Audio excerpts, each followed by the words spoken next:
maybe the simplest and most certain and confident thing that we can say about life and the universe is that things are happening. Something's happening. Things are going on. And so there it is, my theory of the universe. Things are happening. And that may be the most certain thing we can say.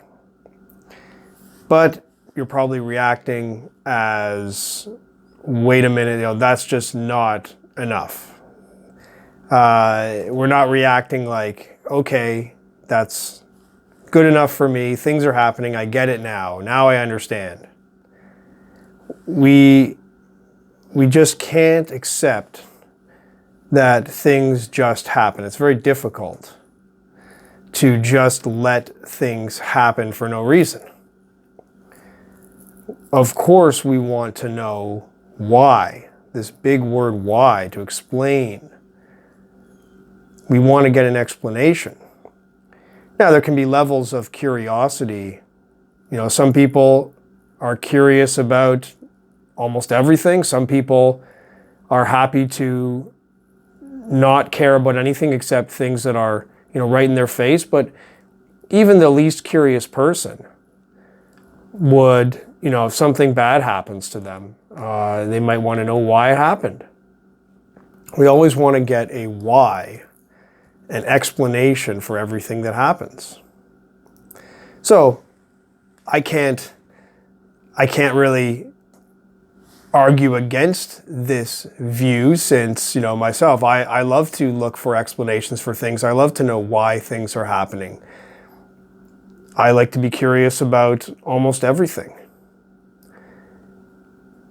But what I'm thinking about now is just that we make this automatic step. When something happens, we feel like it has to be for a reason. Maybe we don't know the reason, but somehow there has to be a reason. It's like this need for meaning, a need to find something meaningful in everything that happens. Because there's just something uncomfortable about accepting total randomness, total chaos. Something happening for no reason. It's not satisfying.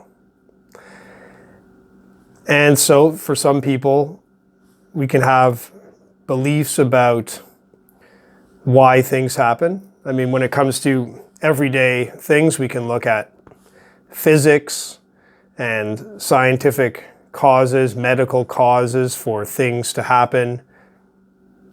And we can get explanations in this sort of technical, scientific way. But then when it comes to all kinds of things, they're not easily explainable by any science. So, why did you fall down when you hit the bump in the street? Well, physics can explain why the falling happened. Why was there a bump in the street? Well, maybe engineering can explain why there was a bump in the street. And why did the bone break rather than just a bruise? Well, maybe a medical, physiological explanation can explain that.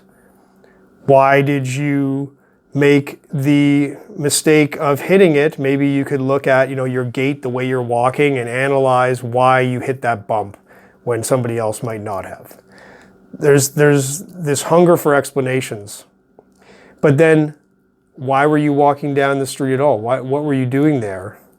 It starts to become more and more abstract, less and less clear to explain the why to why something happens. So we look for these explanations in everything.